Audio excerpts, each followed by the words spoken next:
परमेश्वर के वचन में से पिछली बार हम मत्ती 16 का 18 क्या था जी? और मैं भी तुझसे कहता हूँ, और मैं भी तुझसे कहता हूँ कि तू पतरस है, तू पतरस है और मैं इस पत्थर पर अपनी कलीसिया बनाऊंगा, और अधोलोक के फाटक उस पर प्रबल न होंगे। अधोलोक के फाटक कलीसिया पर, वो कलीसिया जो प्रभु बनाएगा। और अधोलोक के फाटक क्या होते हैं? कितने लोगों को पिछली बार ये बात समझ में आई थी? ओके, चर्च, कलीसिया, मंदिर एक ही बात है। और जो कलीसिया प्रभु यीशु मसीह कहता है मैं बनाऊंगा, जिसका फाउंडर वो है, उस पर पीला घोड़ा, मृत्यु का सवार, मैंने बहुत सारे गेट बताए थे, आए थे, समझ में आए थे? हालेलुया। तो आज सुबह उसी क्रम में थोड़ा सा और आगे बढ़ेंगे। चर्च यानी मंदिर, और मंदिर में मंदिर का महत्व क्या है, उसके लक्षण क्या हैं। सबसे पहली बात मंदिर में जो होनी चाहिए वो है पवित्रता। तो बाइबल इस बारे में कुछ बोलती है। पहला कुरिन्थियों 3 अध्याय 16 और 17 पद पढ़े। पहला कुरिन्थियों उसका 3 अध्याय। बाइबल पवित्रता से शुरू होती है, और जो परमेश्वर का मंदिर है उसका पवित्र होना बहुत जरूरी है। तब वो फाटक हम पर प्रबल नहीं होंगे। वो बताना जरूरी है ना। हम अपने आप को ढोल पीटने से काम नहीं चलेगा। मंदिर पवित्र होना बहुत जरूरी है, तब वो फाटक, अधोलोक के फाटक पवित्र मंदिर पर प्रबल नहीं होंगे। बाकी तो प्रबल होंगे, फिर तो झेलते रहो तुम। तो वचन क्या कहता है, पढ़िएगा। क्या तुम नहीं जानते? क्या तुम नहीं जानते? अगर नहीं जानते हो तो आज सुबह जानो, आज सुबह जानो कि तुम परमेश्वर का मंदिर हो। You are a temple of God, we are a temple of God, we all are here. जो हम यहां बैठे हैं, कुर्सियों पर, गदरी पर बैठे हुए लोग, तुम जानो तुम परमेश्वर का मंदिर हो। पड़ोसी को बोलो तुम परमेश्वर का मंदिर हो। हालेलुया। और मंदिर में सफाई रहना बहुत है, पवित्रता बहुत है। मंदिर का सबसे पहला महत्वपूर्ण लक्षण ही यही है, मंदिर में पवित्रता मिलती है। पौलुस सिखाता है, क्या तुम नहीं जानते कि तुम परमेश्वर का मंदिर हो और परमेश्वर का आत्मा तुम में वास करता है। कौन रहता है तुम्हारे अंदर? तुम्हारी देह पवित्र आत्मा का मंदिर है। इसलिए इसको पवित्र रखना बहुत जरूरी है। हो जाए, हो जाए। आज आखिरी में, आखिरी दिनों में चल रहे हैं, दिसंबर में आखिरी सप्ताहों में चल रहे हैं। सफाई हो जाए। अभी घरों की सफाई हो रही है ना, पर आज दिल की भी हो जाए, इस मंदिर की भी हो जाए। आगे बढ़ दो बेटा। यदि कोई परमेश्वर के मंदिर को नष्ट करेगा, लिसन केयरफुली, यदि कोई मंदिर को नष्ट करेगा, तो अब मंदिर कैसे नष्ट होता है? जो चीज हमारे शरीर को नुकसान पहुंचाती है, और अगर हम उसको इस्तेमाल करते हैं तो हम अपने मंदिर को क्या कर रहे हैं? और परमेश्वर कहता है जो मेरे मंदिर को नाश करेगा मैं उसको नाश कर दूंगा। अब मंदिर को नाश कैसे करते हैं हम? शराब की बोतल पे लिखा है, ये तेरे शरीर के लिए। तेरा शरीर किसका मंदिर है? शराब पी के आप अपने मंदिर को, परमेश्वर के मंदिर को क्या कर रहे हो? नाश कर रहे हो। बीड़ी पे लिखा है, सिगरेट पे लिखा है, गुटखे पे लिखा है, हर तंबाकू के पाउच पे लिखा है, जो इसे इस्तेमाल कर रहा है वो अपने मंदिर को नाश कर रहा है। और परमेश्वर कहता है जब कोई अपने मंदिर को नाश करने पर उतारू हो जाएगा तो मैं उसको नाश कर दूंगा, वो तो फिर जीने के लायक ही नहीं रहेगा। आपको तो पता ही है ना, लिवर डैमेज, फेफड़ा डैमेज, फिर डैमेज तो फिर बाद में आते हैं प्रभु हमको ठीक कर दे। प्रभु बोले अब तू नाश हो जा। हालेलुया। तो परमेश्वर का वचन आगे क्या कहता है, मैं उसे नाश करूंगा। अगली लाइन, क्योंकि परमेश्वर का मंदिर पवित्र है। क्या है? परमेश्वर का मंदिर पवित्र है। परमेश्वर का जो मंदिर है वो कैसा है? परमेश्वर का मंदिर पवित्र है और वह तुम हो। और वो तुम हो। हालेलुया। आज अपने हृदय पर जांचें। आपको दिखता नहीं कि आपके अंदर कितना अटाला पड़ा हुआ है। त्योहार आने से पहले हम अपने घर के अटाले शटाले बाहर निकालते हैं। अभी क्रिसमस आ रहा, उससे पहले मैं भी आ गया हूं आज झाड़ू पोछा लेके।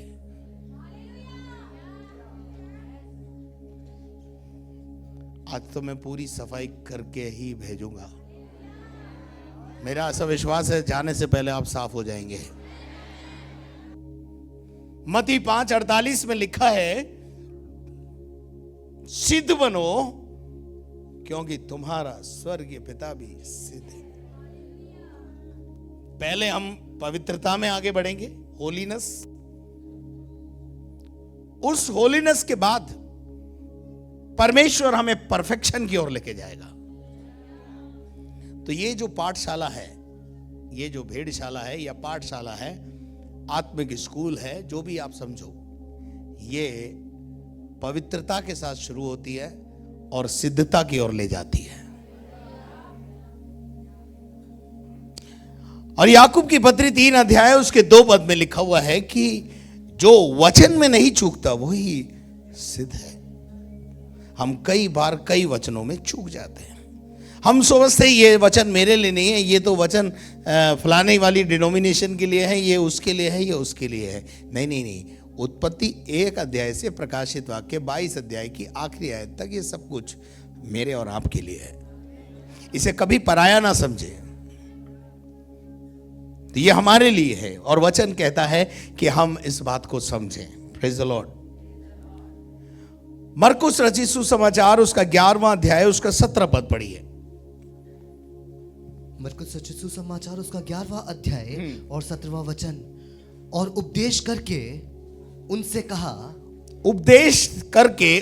कहा, क्या ये नहीं लिखा है, क्या ये नहीं लिखा है कि मेरा घर सब जातियों के लिए प्रार्थना, मेरा घर सब जातियों के लिए प्रार्थना का घर कहलाएगा, पर तुमने इसे डाकुओं की खो बना दिया है। कौन बैठा अंदर? इस मंदिर में, ये जो परमेश्वर का मंदिर है, उसमें कौन घुस गया है? डाकू लोग घुस गए हैं। कुछ ऐसी चीजें घुस गई हैं और इन पर, इस मंदिर पर जो परमेश्वर का है उस पर किसी और चीज ने कब्जा कर लिया है, अर्थात पाप ने अपना साम्राज्य जमा लिया है। ईर्ष्या, जलन, हसद, कुड़न, क्रोध, विरोध, कड़वाहट, ये सारा अटाला आज विश्वासियों के जीवन में, जहां परमेश्वर होना चाहिए उसकी बजाय ये घुस गए। तुमने मेरे मंदिर को, जो प्रार्थना का घर है, मेरे रहने का निवास स्थान है, उसे क्या बना दिया है? डाकुओं की खो बना दिया है। क्या आप मेरे साथ हैं? परमेश्वर का वचन हमें पवित्रता की ओर ले जाना चाहता है। हालेलुया। परमेश्वर चाहता है कि हम इस बात को समझें कि परमेश्वर पवित्रता में निवास करता है। आपका जीवन में अगर पवित्रता नहीं है तो आप ये मान के जाना कि आप केवल विश्वासी नहीं, विश्वासी हो। कड़वाहट लेकर, जहर लेकर घूम रहे अपने जीवन में। और परमेश्वर का वचन मत्ती रचित सुसमाचार 21वां अध्याय उसके 12 और 13 पद को पढ़ी। यीशु ने परमेश्वर के मंदिर में जाकर, यीशु ने परमेश्वर का मंदिर, किसका मंदिर है? परमेश्वर और यीशु मसीह का क्या कनेक्शन है?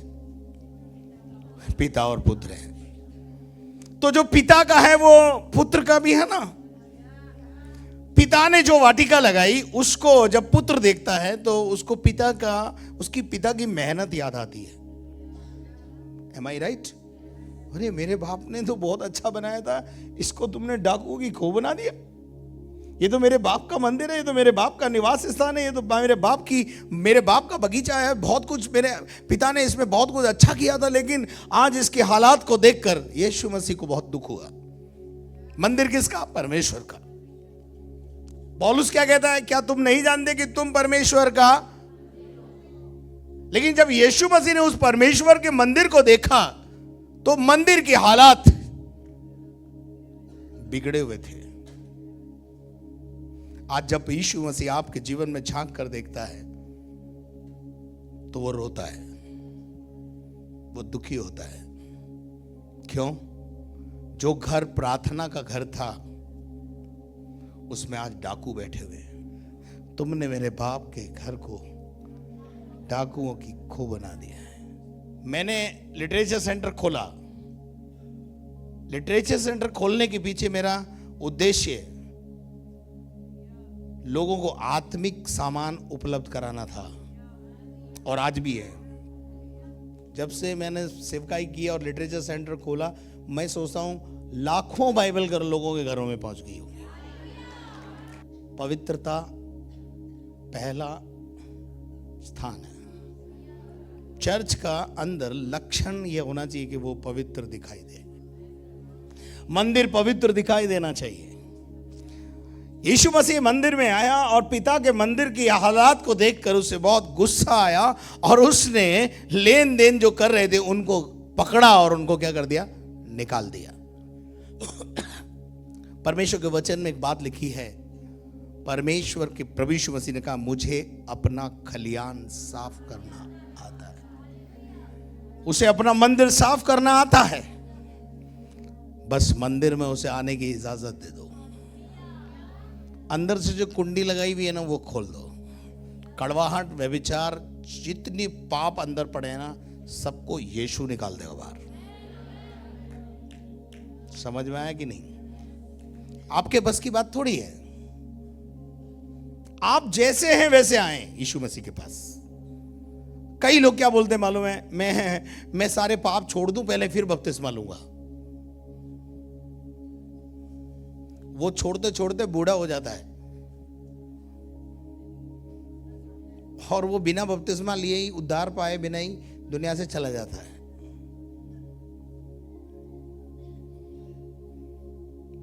जैसे आप हैं वैसे आना है। मंदिर उसका है और उसको साफ करना आता है। बस सरेंडर हो जाओ आप। प्रभु, मैं इस पाप से परेशान हूं, मैं इस लेन देन करने वाले जो मेरे अंदर घुस गए ना उनसे परेशान हूं। You do something.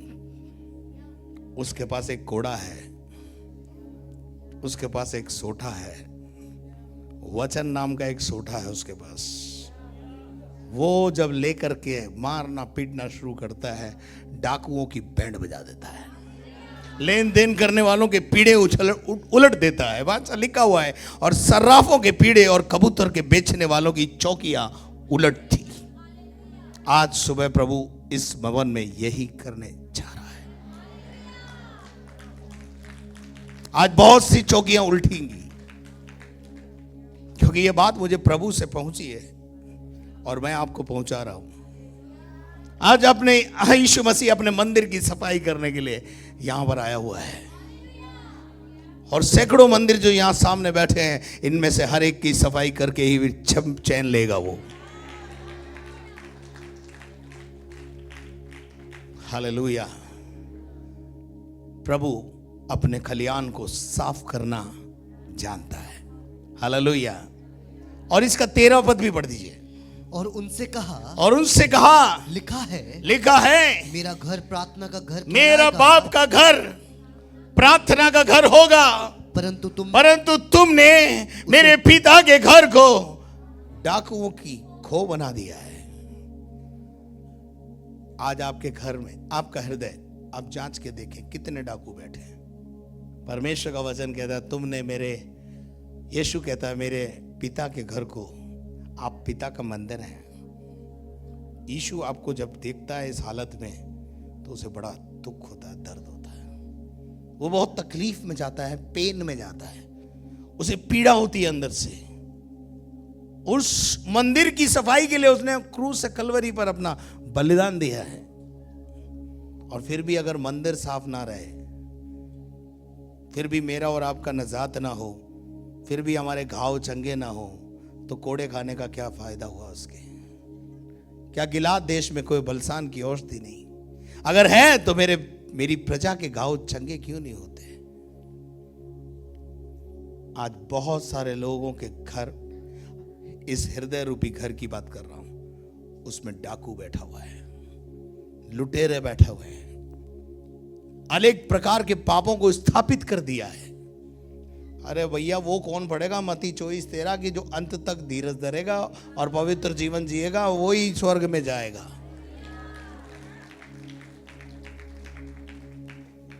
मैं कई बार प्रूव कर चुका हूं इस बात को कि अनुग्रह का मतलब समझो, पर आज मेरा विषय ये नहीं है। आज मंदिर का सफाई का विषय है। हालेलुया। उसके बाद अगर हम परमेश्वर के वचन में से दूसरा इतिहास उसका 29 अध्याय उसका 15 और 16 पद को पढ़े। इन्होंने अपने भाइयों को इकट्ठा किया, हाँ, और अपने अपने को पवित्र करके, अपने अपने को पवित्र करके, अपने अपने को, समझ में आया क्या लिखा है?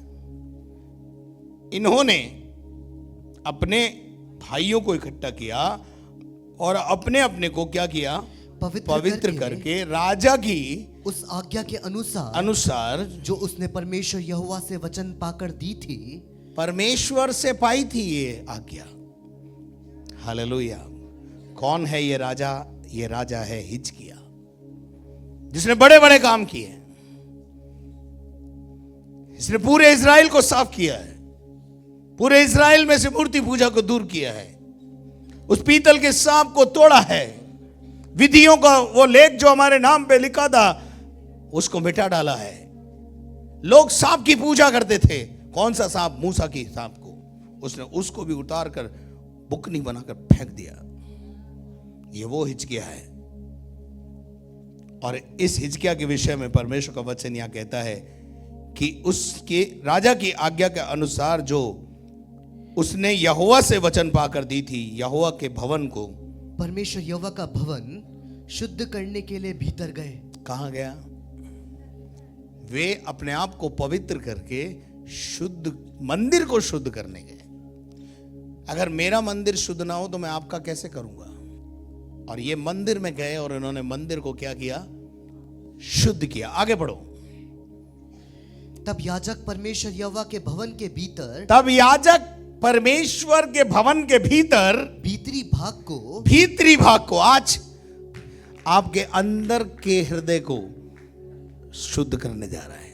मैं आपके आउटर की बात नहीं कर रहा, आज परमेश्वर इनर मैन की बात कर रहा है, आपके हृदय की बात कर रहा है, अंदर की बात है। अंदर क्या है? बाहर तो आप बहुत खूबसूरत हैं, बाहर तो आप अपने आप को सजा संवार के आए हैं, बाहर तो आप अपने आप को आईने के सामने जाकर सुसज्जित करके देख करके आए हैं, और आपके चेहरे पर कोई काला दाग और धब्बा नहीं है, परंतु हृदय के अंदर कितने दाग और कितने धब्बे आज भी मौजूद हैं। कितनी कड़वाहट, कितनी जलन, कितनी हसद, कितनी बुराइयां, कितने विरोध आप लेकर आराधना कर रहे हैं। यहाँ पर सास बहू के खिलाफ है, बहू सास के खिलाफ है, फिर भी हालेलुया। बेटी दामाद ससुर के खिलाफ, बेटी दामाद के खिलाफ चल रहे हैं और रिश्ते में कड़वाहट है और आराधना चल रही है। यीशु मसीह ने क्या कहा मत्ती 5:23 में, जब तू आराधना करने आए, अपनी भेंट लेकर आए और तुझे ये याद आए कि तेरे भाई के मन में तेरे प्रति कड़वाहट है, तो भेंट को वहां छोड़ दे। इंपॉर्टेंस ऑफ द रिलेशनशिप, पहले रिश्ता ठीक कर, फिर आगे मेरी भेंट चढ़ाना मैं स्वीकार करूंगा।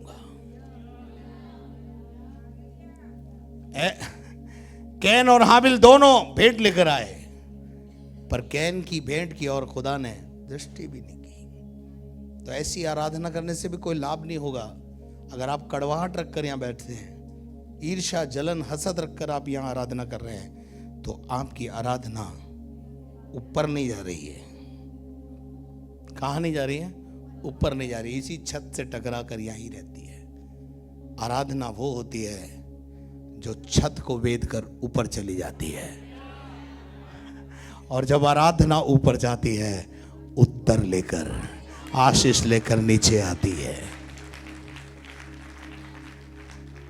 हालेलुया। क्या लिखा है भैया? पढ़ो। भीतरी भाग को शुद्ध करने के भीतरी लिए भाग को शुद्धिकरण, भीतरी भाग का शुद्धिकरण, उसमें आज हमारे हार्ट का शुद्धिकरण, आज हमारे हृदय का शुद्धिकरण, अंदर क्या रखा हुआ है उसका शुद्धिकरण, आज सब कुछ पवित्र करके प्रभु आपको यहां से भेजना चाहता है। हालेलुया। मंदिर में जितनी अशुद्ध वस्तुएं मिली, क्या प्यारी चीज लिखी है। मंदिर में क्या मिली? मंदिर में अशुद्ध वस्तुएं। मंदिर में अशुद्ध वस्तुओं का क्या काम? मंदिर में अशुद्धता का क्या काम? मंदिर में कड़वाहट का क्या काम? जलन का क्या काम? पाप का क्या काम? मंदिर में क्या आ गई? अशुद्ध वस्तुएं। मंदिर में क्या होना चाहिए था? दान, वरदान, आत्मा के फल। हम क्रीम पाउडर से नहीं, आत्मा के फलों से सुसज्जित होने चाहिए, कपड़ों से नहीं, वरदानों से सुसज्जित हो। आपके पास कितने शर्ट हैं, कितने पैंट हैं, उससे बेहतर है आप आत्मिक वरदानों की धुन में रहो। मेरे पास इतने कपड़े हैं, वरदान कितने हैं? इलेपो। अशुद्धता में बढ़ रहा है कलीसिया, विश्वासी। बढ़ना चाहिए वरदानों में, बढ़ना चाहिए फलों में। बढ़काई में रहा है अशुद्धता में। मंदिर में क्या पहुंच गया? मंदिर में कौन सी चीजें पहुंच गई? जो यीशु मसीह ने मंदिर देखा उसमें कौन पहुंच गए थे? कबूतरबाज, धंधा करने वाले। मेरे पास अगर प्रभु पैसा देता है तो मैं खर्च भी करता हूं, और मेरा खर्च किया सबको दिखता है, इसमें कोई दो राय नहीं। प्रभु देता है, क्यों ना दे? उसका बेटा हूं, क्यों नहीं देगा? लेकिन जब वो देता है तो मैं उसको सही जगह इस्तेमाल कर देता हूं। लिखा है अशुद्ध वस्तुएं मिली, और उन सबको निकाल कर, उन सबको क्या करना है? बाई चांस आ गई होंगी आज आपके जीवन में, आप चाहते तो नहीं थे, चाहते तो नहीं है आप। पौलुस भी कहता है जिस अच्छे काम को मैं करना चाहता हूं वो मुझसे बन नहीं पड़ता, और जो करना नहीं चाहता हूं वो मुझसे बार बार होता चला जाता है। तो उसका करने वाला मैं नहीं रहा, वरंतु मेरा ब्लड है। प्रॉब्लम ब्लड की है, हमारे डीएनए की प्रॉब्लम है। आज गुस्से के कारण कई लोग जेल खाने में हैं। आप जेल में जाइए, 90% लोगों से पूछिए कि आपने ऐसा क्यों किया, तो वो एक ही शब्द बोलेगा, क्रोध में आ। क्रोध मनुष्य का सबसे बड़ा शत्रु है। क्रोध पर जय पाना है, और क्रोध शैतान की देन है। क्रोध का मेरे अंगने में क्या काम? पूछो उस क्रोध से, मेरे दिल में तेरा क्या काम? क्रोध मुझे भी बहुत आता था, पर यीशु मसीह ने मेरा डीएनए बदल दिया। डीएनए केवल यीशु बदलता है, क्योंकि उसका लहू जब अंदर जाता है तो प्योरीफाई करने लगता है। हालेलुया। क्या आप मेरे साथ हैं? लेवियों ने उसे उठाकर बाहर के द्रोण के नाले में पहुंचा दिया। परमेश्वर के वचन में लिखा है, अय्यूब की किताब 22 अध्याय 24 पद, 21 से पढ़ दीजिए। चलिए। उससे मेल मिलाप कर, परमेश्वर से मेल मिलाप कर, तब तुझे शांति तब मिलेगी तुझे शांति मिलेगी, और इससे तेरी भलाई होगी। इससे तेरी भलाई होगी। उसके मुंह से शिक्षा सुन ले, उसके मुंह से खुदा की शिक्षाओं को सुन ले, और उसके वचन अपने मन में रख। उसके वचन अपने मन में रख ले। यदि तू सर्वशक्तिमान की यदि ओर तू फिर सर्वशक्तिमान की ओर फिर कर, कर समीप जाए, उसके समीप जाए, और अपने डेरे से कुटिल काम दूर करे। अपने हृदय से कुटिल काम। कुटिल काम का क्या मतलब है? गलत काम, गलत धंधे, गलत व्यवसाय, गलत बातें, गलत चीजें हमारे घरों में और हमारे जीवन में नहीं होनी चाहिए, तभी तो सफाई होगी। और वचन आगे 24 पद मेरा मूल वचन है जिसमें मैं आपको लाना चाहता था, वो ये है, परमेश्वर का वचन कहता है, लेवियों ने उन अशुद्ध वस्तुओं को उठाकर किद्रोन नाम के नाले में फेंक दिया। आज आप भी, एक नाला है यहां पास में, अपनी अशुद्धता को, अपने गंदे पापों को, वो बैग में रखे पाउच को, कौन सा? गुटखे के पाउच, इधर नाला है एक पास में, इस नाले आज क्या करें? डाल के जाएं, क्योंकि लिखा है, पढ़ो। हाँ, ये दूसरी जगह बता रहा हूं, पढ़ो। तू अपनी अनमोल वस्तुओं को, तू अपनी अनमोल वस्तुओं को, अनमोल वस्तु क्या है? जिनसे हम अभी तक क्या कर रहे हैं? लोग बोलते हैं बीवी छोड़ दूं, बीड़ी नहीं छोड़ सकता, तो प्यार किससे ज्यादा? बीड़ी अनमोल हो गई उसके लिए, बीबी अनमोल नहीं है। लेकिन बाइबल का परमेश्वर कहता है, जिसको तू बहुत अनमोल समझता है, बीड़ी को, सिगरेट को, गुटखे को, शराब को, गाली को, गलौज को, लड़ाई को, झगड़े को, क्रोध को, विरोध को, विधर्म को, डाह को, लड़ाई झगड़ों को, इन सब को तू आज अपने हृदय से निकालकर डस्टबिन में डाल दे। डस्टबिन गंदगी को अपने अंदर समेट लेते हैं। क्या आप मेरे साथ हैं? इंग्लिश में लिखा है डस्टबिन में डाल दे, यहां लिखा है नाले में डाल दे। खुदा का शुक्र है, आपको नाला ढूंढने ज्यादा दूर जाने की जरूरत नहीं है, आप तो नाले के किनारे ही हैं। हालेलुया। कुंदन, यहां लिखा है अनमोल वस्तुओं को धूली पर, वरन ओपीर का कुंदन भी नालों के पत्थरों में डाल दे। तेरी कीमती चीजों को तू नाले में फेंक दे। आज सफाई करनी है, पड़ोसी से पूछो, सफाई करनी है तो नाले में जा, नाले में डाल के जाना है। क्रोध को, विरोध को, विधर्म को, डाह को, लड़ाई को, झगड़े को, कड़वाहट को, जो मंदिर में नहीं होना चाहिए, उनको कहां डालना? पास में नाला है, नहीं तो बाहर एक डस्टबिन रखा है, उसमें डाल दो। दूर करो अपने जीवन से चीजों, मंदिर की सफाई हो जाए आज। हालेलुया। प्रभु का वचन कहता है कि उसको तू कुंदन के, जो तुझे बहुत ज्यादा प्यार करते उसको भी तू नाले में डाल दे। तो क्या होगा अगर नाले में डाल देंगे? तो क्या होगा? इसका फायदा भी तो बताओ भाई साहब, इसका फायदा क्या है? अगली आयत पढ़ेंगे तो फायदा नजर आएगा। तब सर्वशक्तिमान, तब बोलो, तब, इट इज कंडीशन, तू इन चीजों को निकालेगा, नाले में डालेगा, तब सर्वशक्तिमान आप तेरी अनमोल वस्तु, तेरा अनमोल वस्तु, खुदा खुद तेरी अनमोल वस्तु बन जाएगा। खुदा तेरे अंदर रहने लगेगा।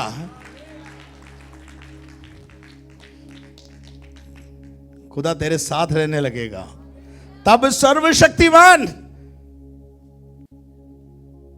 तेरी चांदी हो जाएगा। पढ़ो भाई, और तेरे लिए चमकीली चांदी होगा। तेरे लिए चमकीली चांदी बन जाएगा, मतलब तेरे लिए सब कुछ बन जाएगा। हालेलुया।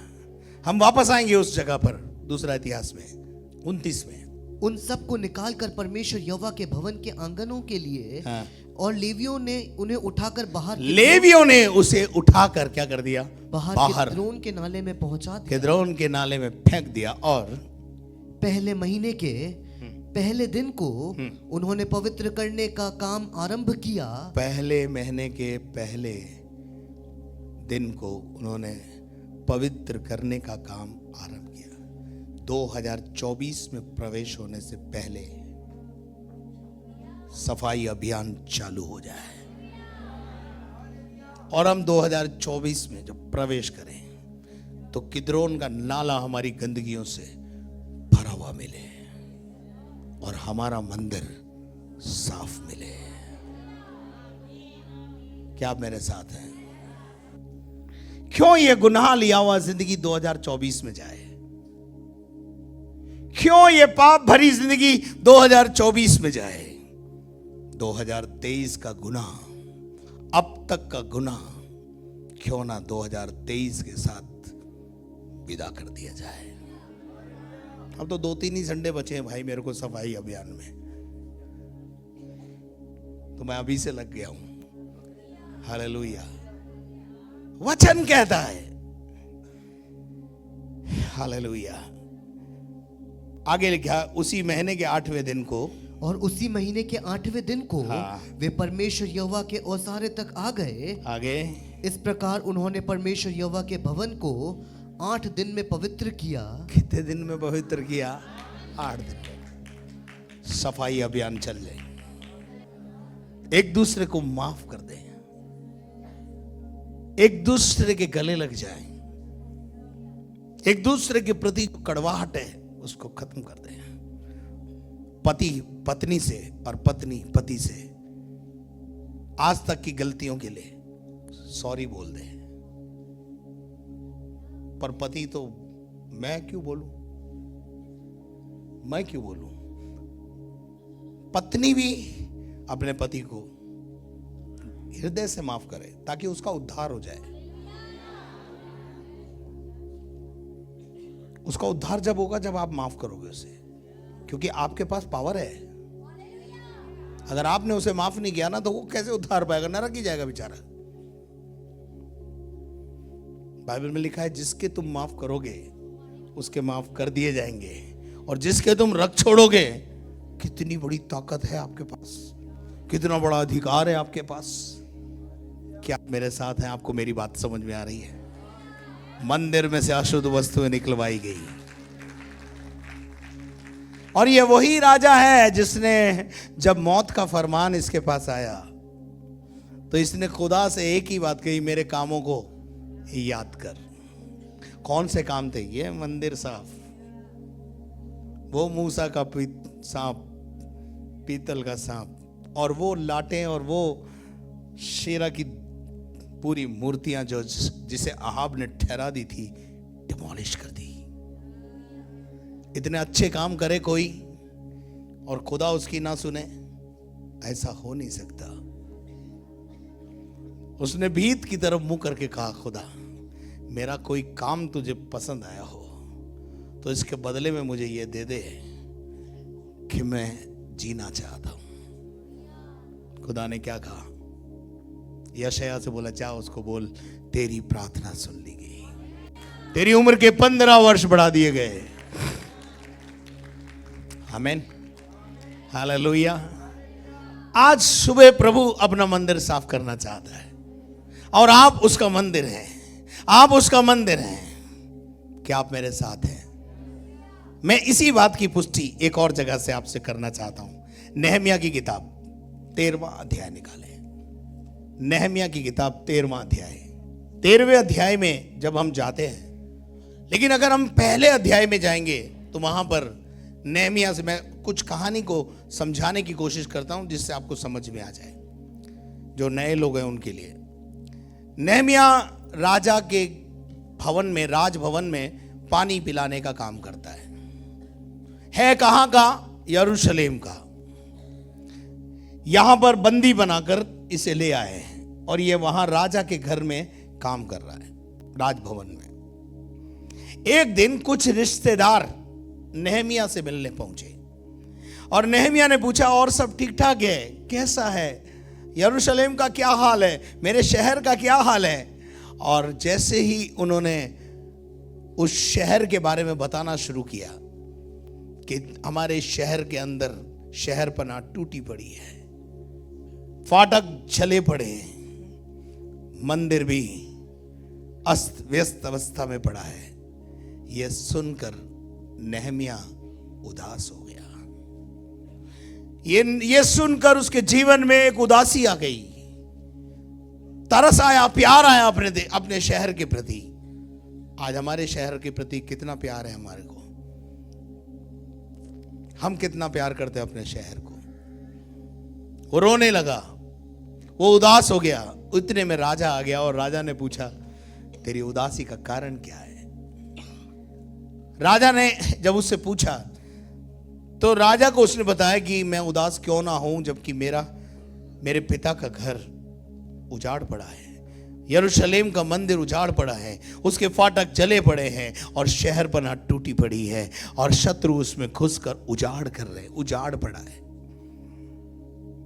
अब मैं ऐसा विश्वास करता हूं, सुनिए ध्यान से, नेहमिया का, हालांकि वो बहुत छोटे पद पर है, पर राजा के साथ उसका बहुत गहरा मित्रता है, संबंध है पद छोटा, काहे का है? पानी पिलाने का। लेकिन राजा का मन उसने जीत रखा है अपने कामों के द्वारा, अपने व्यवहार के द्वारा।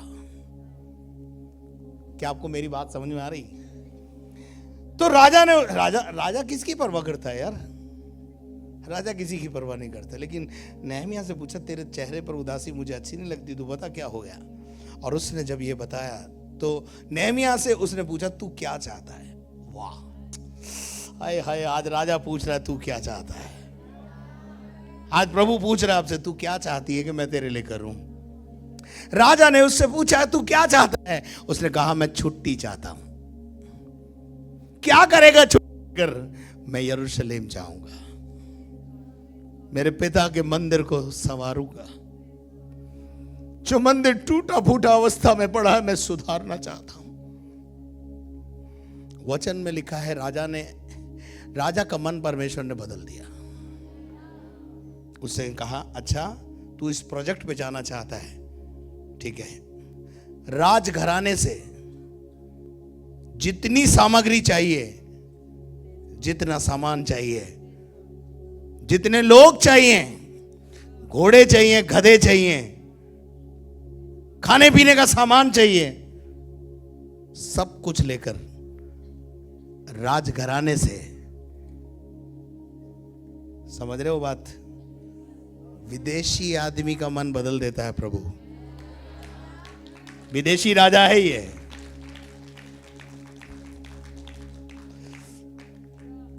और बोला, ये सारी सप्लाई इधर को फ्री मिलेगी, और चिट्ठियां भी चाहिए ना, रिकमेंडेशन लेटर, कि तू जाए और तेरा कोई बाल भी बांका ना करे, वो चिट्ठियां भी मैं तुझे दूंगा। आई अपॉइंट।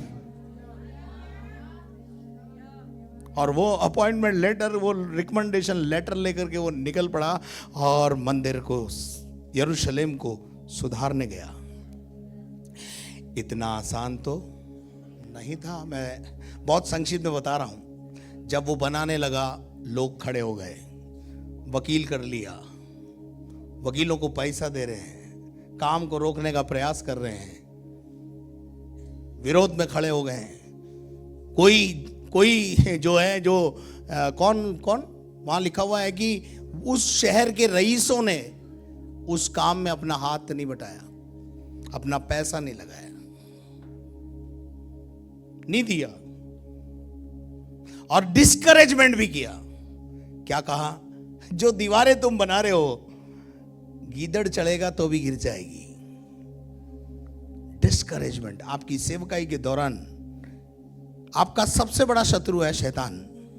वो आपको डिस्करेज करेगा, वो आपको पीछे खींचेगा। लेकिन नेहमिया तो नेहमिया है। नेहमिया को कोई, अच्छा वहां पर एक दो व्यक्ति हैं जिनका नाम है सम्बलत और तोबिया। वो हमेशा इसके काम पर क्या लगाते हैं? अड़ंगा। हमेशा उसके विरोध में है।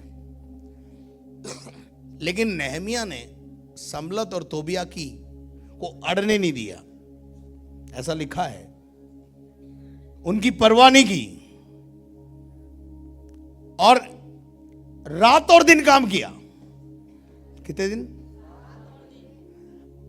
और कठिन टास्क था सेवा करना, मंदिर को सुधारना। लेकिन आप चिंता नहीं करो, अगर यहोवा आपके साथ है तो सम्बलत और तोबिया कुछ नहीं कर पाएंगे।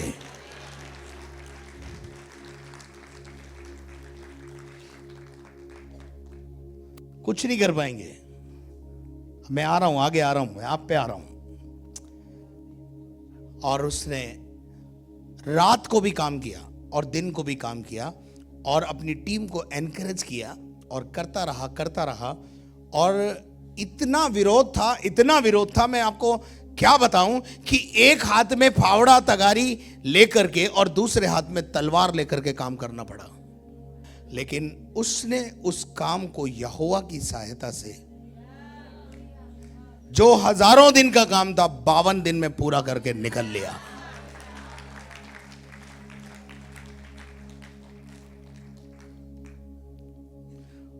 मंदिर सुसज्जित हो गया, शहर बना खड़ी कर दी गई, दीवारें खड़ी कर दी गई, सब कुछ सुंदर हो गया।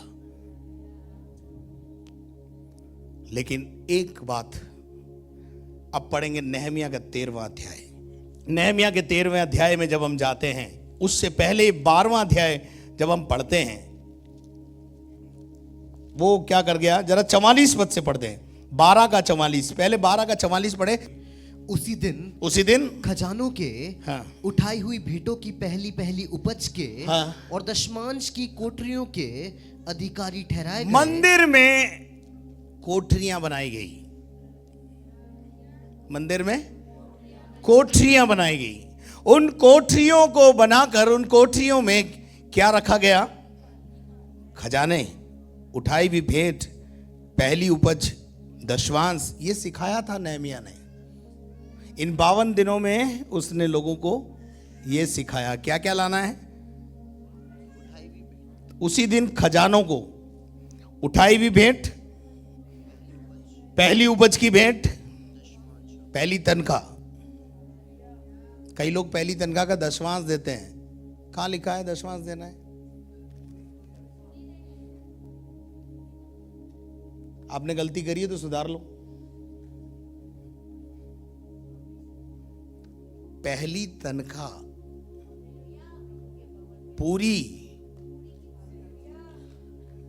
पूरे महीने की।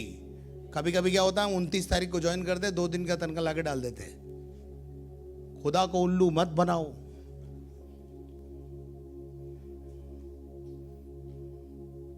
भाई साहब 2 दिन की पहली तनख्वाह है, वो 2 दिन की है तो 32 दिन की होती तो।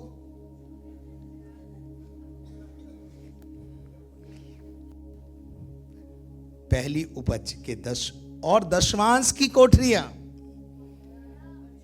दशवांश देना सिखाया उसने। कलीसिया को क्या सिखाया उसने? दशवांश देना सिखाया। मेरे बाल सफेद हो गए दशवांश देना सिखाते सिखाते। कुछ लोगों ने सीखा, कुछ अभी भी 2% देते हैं, डालते दशवांश के बॉक्स में, पर परसेंट 2 ही है।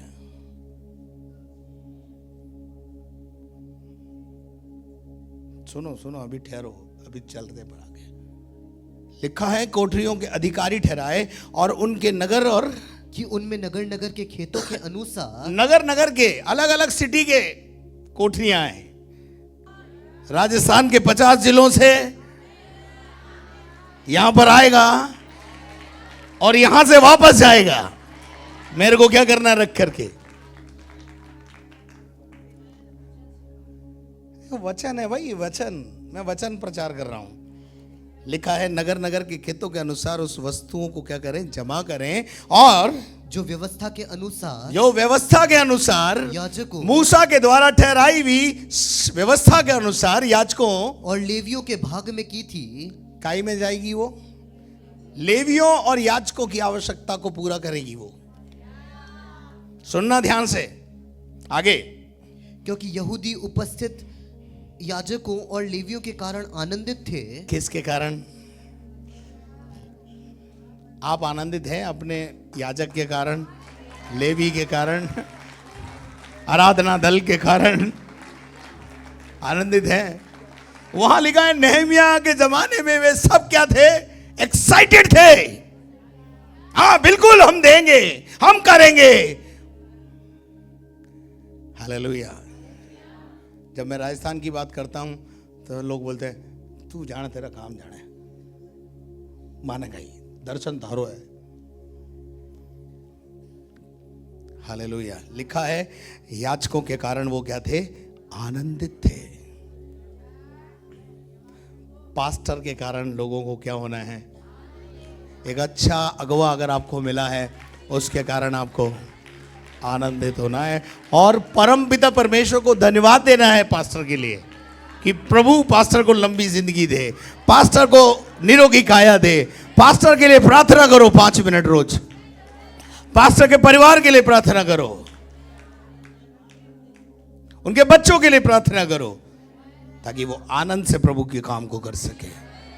अब बताइए, अगर मैं रात को निराश हो जाऊं, सुबह कैसे प्रचार करूंगा? कर सकूंगा? अगली आयत पढ़िए। इसलिए वे अपने परमेश्वर के काम और शुद्धता के विषय चौकसी करते रहे। क्या करते रहे? काय के लिए? परमेश्वर का काम शुद्धता के विषय में। शुद्धता का क्या मतलब है? पवित्रता। पवित्रता के विषय में हमेशा चौकसी करनी है, ध्यान रखना। मेरा अगला कदम मेरी पवित्रता भंग तो नहीं कर देगा। मेरी सोच मेरी पवित्रता को भंग तो नहीं कर देगी। हर कदम पर इस बात का ध्यान रखें कि मेरी पवित्रता बनी रहनी चाहिए। मैं पवित्र जीवन जीने के लिए बुलाया गया हूं और मेरे अंदर पवित्रता बनी रहे। उसके बाद क्या लिखा है? गवैये और द्वारपाल भी हाँ दाऊद और उसके पुत्र सुलेमान की आज्ञा के अनुसार वैसा ही करते रहे। किन किन को भी मानना है? जो गवैये हैं, द्वारपाल यानी द्वार पर सेवा देने वाले भी पवित्र होने चाहिए, रोटी बांटने वाला भी पवित्र होना चाहिए, खाना बांटने वाला भी पवित्र होना चाहिए। हो हर काम करने वाला यहां पर विश्वासी और पवित्र होना चाहिए। हालेलुया। वचन में लिखा, आगे आगे पढ़ते जाइए जरा, जल्दी जल्दी। प्राचीन काल अर्थात दाऊद और आसाप के हाँ। दिनों में तो गवैयों के प्रधान थे हाँ। और परमेश्वर की स्तुति और धन्यवाद के गीत गाए जाते थे। क्या गाए जाते थे? धन्यवाद के गीत गाए जाते थे। आगे पढ़ी ब्रदर, आगे पढ़ी जल्दी जल्दी। जरुब्बाबेल और नेहमिया के दिनों में, जरुब्बाबेल और नेहमिया के दिनों में सारे इजरायली गवैयों और द्वारपालों द्वारपालों के प्रतिदिन का भाग देते रहे। प्रतिदिन का भाग यानी रोज की नौकरी कर वो सेवा देते थे और सेवा के बदले उनके परिवार को चलाने के लिए खजाने से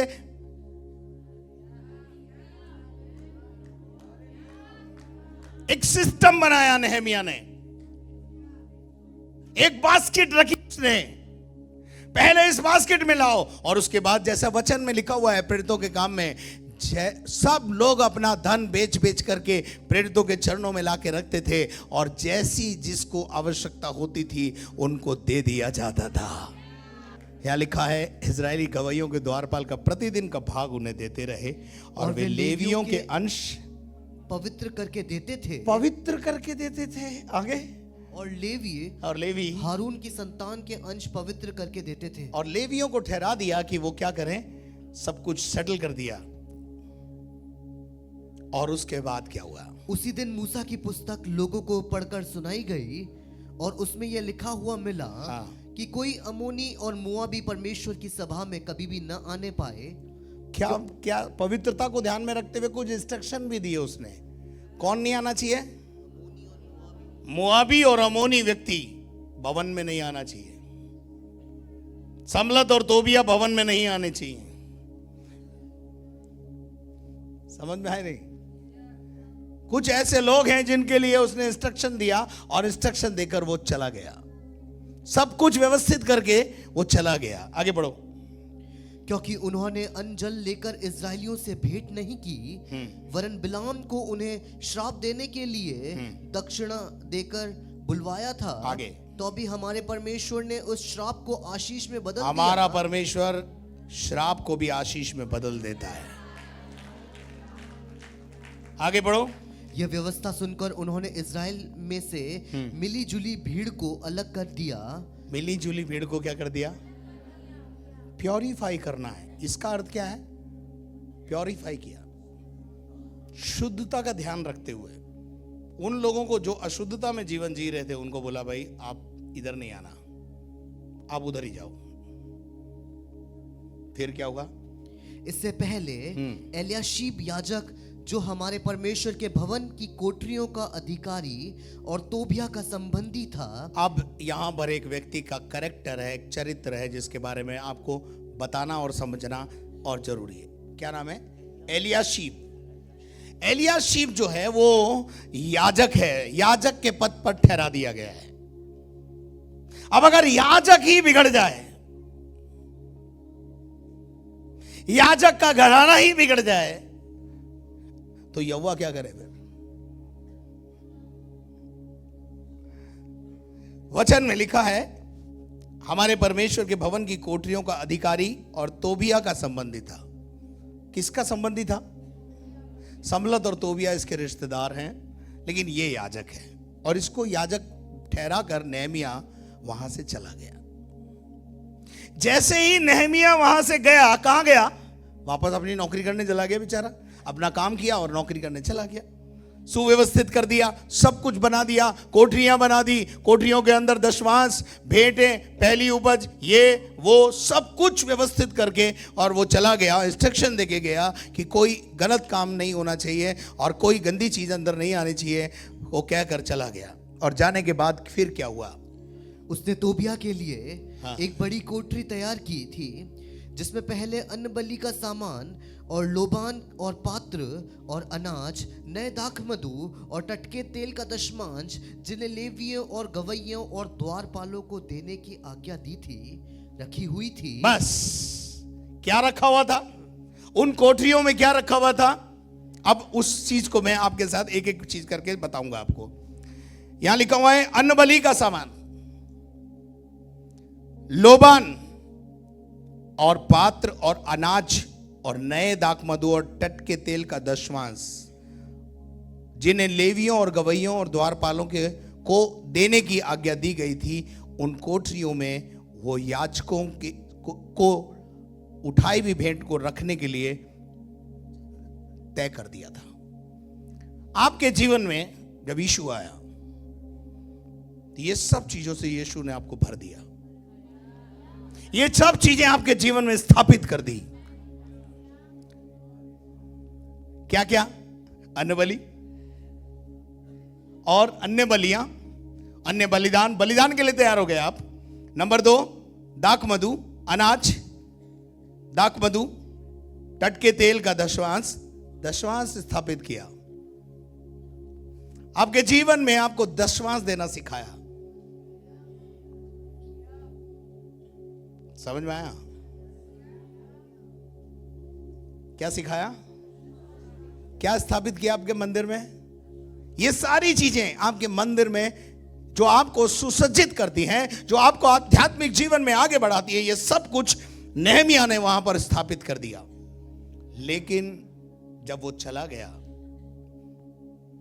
जब आपके जीवन में दूसरे लोग आते हैं, जब आपके जीवन में समलत जैसे लोग आते हैं, जब आपके जीवन में एलियाशीब जैसे लोग आते हैं, वो आपके जीवन में से दशमांश और भेंट बंद करवा देते। अच्छी चीजों को स्थापित करके गया था, लेकिन बिकॉज ऑफ समलत जो कलीसिया को बरगिश्ता कर रहे हैं, अच्छी खासी देते हुए विश्वासी को बोलते हैं देने की क्या जरूरत है, तो देगा नहीं तो काम कैसे चलेगा।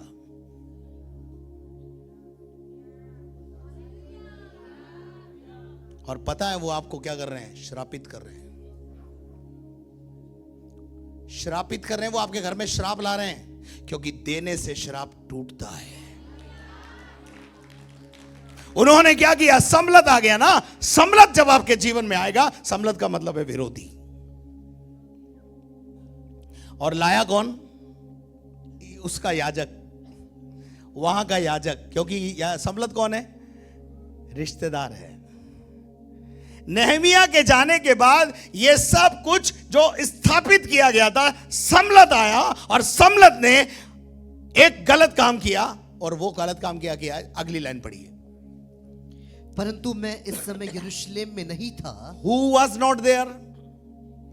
जब आपके जीवन में आपका याजक नहीं होगा, कोई और स्थान लेगा, कोई पास्टर नहीं होगा, आपका जीवन में कोई और स्थान लेगा, गड़बड़ झाला वहीं से शुरू होगा। ध्यान रखना,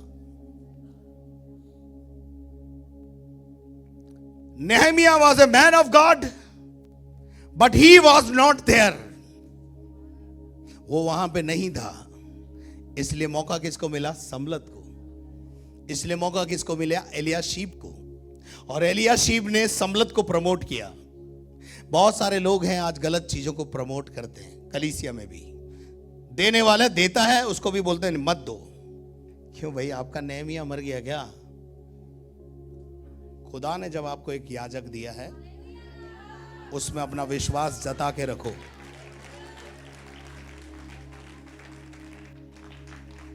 लिखा है वो यरूशलेम में नहीं था, वो उस समय उस जगह पर मौजूद नहीं था। जब याजक मौजूद नहीं रहेगा अपने स्टेशन पर, गड़बड़ झाला होगा। इसलिए मैं हमेशा बोलता हूं अपने स्टेशन पे जाके सेवा करो।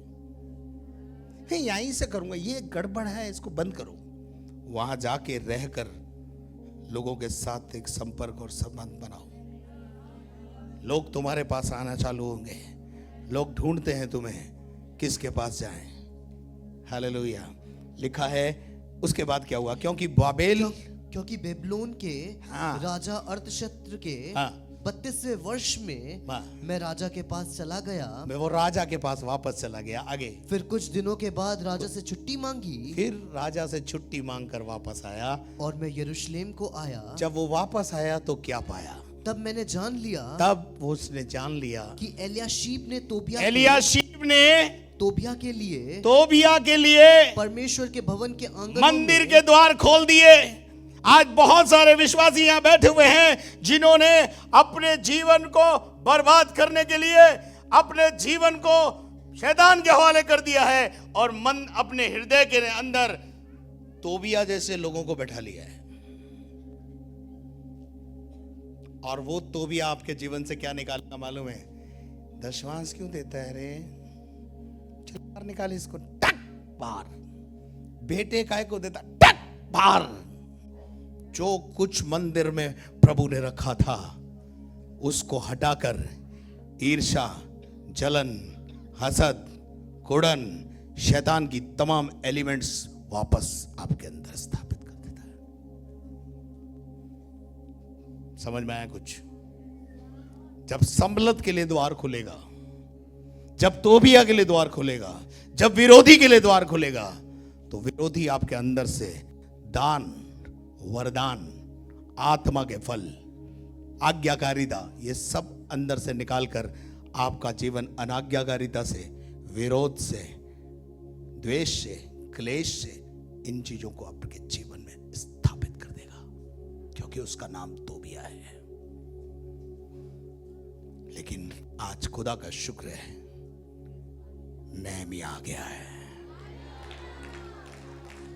नेहमिया आ गया है, नेहमिया ने सुधि ली है। नेहमिया वापस आया तो क्या पाया, सब कुछ जो मंदिर के कोठरियों के अंदर रख के गया था, सब कुछ उनको निकला, वहां कुछ नहीं पाया। दशमांश नहीं पाया। आज विश्वासियों के जीवन में दशमांश देने की आत्मा नहीं है, निकाल दी बाहर। कौन ने निकाली? तोबिया ने, सम्बलत ने। उससे नुकसान किसका हो रहा मालूम है? आपके परिवार का हो रहा है। परिवार पे श्राप आ रहा है,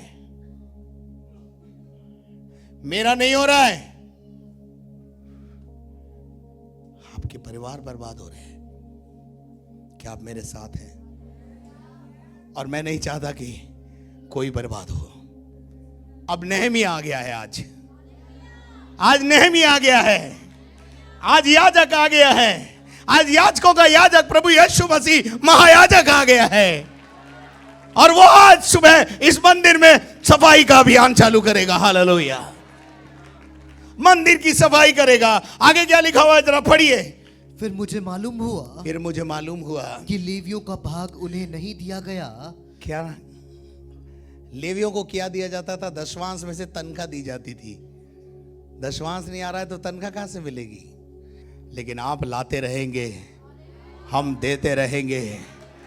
आपके लाने से आपके परिवार पर आशीष आती रहेगी, श्राप टूटता रहेगा। जो पैसा डॉक्टर और वकीलों के पास जाना है वो जाना बंद हो जाएगा और आपका परिवार निरोगी काया रहेगा।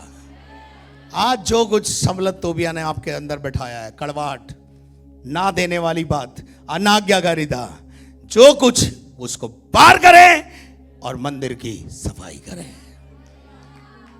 नेहमिया ने आकर क्या किया बेटा? पढ़ो। और इस कारण काम करने वाले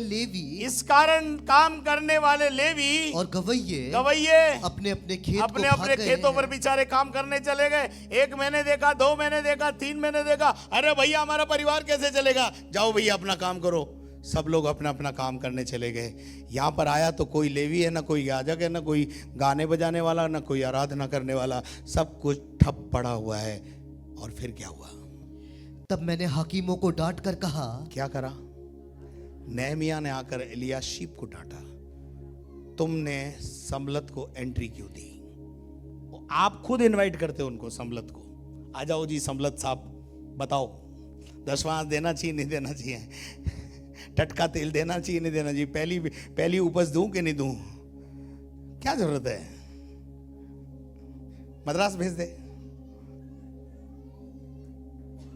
क्या आप मेरे साथ हैं? लेकिन आज जब याजक आया तो क्या किया उसने? पढ़ो। परमेश्वर का भवन क्यों त्यागा गया है? परमेश्वर का भवन कैसा हो गया? अब क्यों त्याग गया? क्योंकि अब उसमें आज्ञाकारिता नहीं है, दशमांश नहीं है, तेल नहीं है, अभिषेक नहीं है। तेल अभिषेक को बताता है, अभिषेक नहीं है। ऐसा हो गया मानो हरा भरा सूख गया हो, सूख के कांटे हो गए। आगे बेटे। फिर मैंने उनको इकट्ठा करके, फिर नेहमिया ने क्या किया? नेहमिया ने फिर आह्वान किया, आओ भैया आओ। लेवियों को बुलाया, याजकों को बुलाया, इधर आओ, मेरे को बताओ क्या हो गया।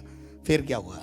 एक एक को उसके स्थान पर नियुक्त किया। वापस सबको क्या करा? स्टैब्लिश किया। और तब से सब यहूदी अनाज, नए दाखमधु और टटके तेल के दशमांश भंडारों में लाने लगे। आज सब कुछ बदलेगा। हालेलुया। आज सम्बलत की टीचिंग बाहर जाएगी, आज तोबिया की टीचिंग बाहर जाएगी, आज एलियाशीब की टीचिंग बाहर जाएगी, आज नेहमिया की टीचिंग स्थापित होगी आपके मंदिर में। जो अब तक आपने नहीं किया, अब करना शुरू करें। अब करना शुरू करें। आपके काम बनने लगेंगे, आपकी जिंदगी में बदलाव आने लगेगा। आगे पढ़िए क्या लिखा है। बहुत अच्छी बात लिखी है, बस खत्म करने वाला हूं मैं बहुत जल्दी। हाँ, मैंने भंडारों के अधिकारी शेलेमैया और याजक याजक और सादोक मुंशी को और लेवियों में से हाँ। पदायाह हाँ। को उनके नीचे, हानान को और मतन्याह को का पोता और जकूर का पुत्र था नियुक्त किया। वे तो विश्वास योग्य गिने जाते थे। 8 और 9 पद वापस पढ़ दीजिए ब्रदर। इससे मैंने बुरा माना। बहुत बुरा माना। क्या माना? जब तोबिया ने सब कुछ निकाल कर बाहर कर दिया, नेहमिया ने आकर देखा तो नेहमिया को कैसा लगा? ये बहुत बुरा लगा। और उसने क्या किया? और तोबिया का सारा घरेलू सामान उस कोठरी में से फेंक दिया गया।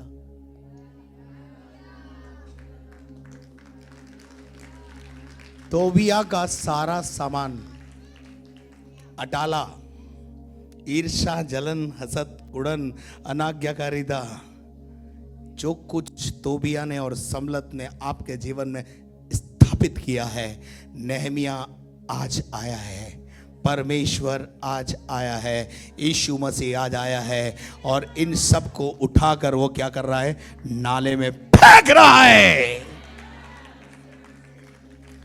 पुनः आज्ञाकारिता स्थापित कर रहा है, पुनः तट के तेल का अभिषेक आपको दे रहा है। पुनः पुनः पुनः बोलो, पुनः पुनः। पुराना निकालेगा आज, नया भरेगा आज। पुराना निकाला जाएगा आज, नया से भर देगा प्रभु आज आपको।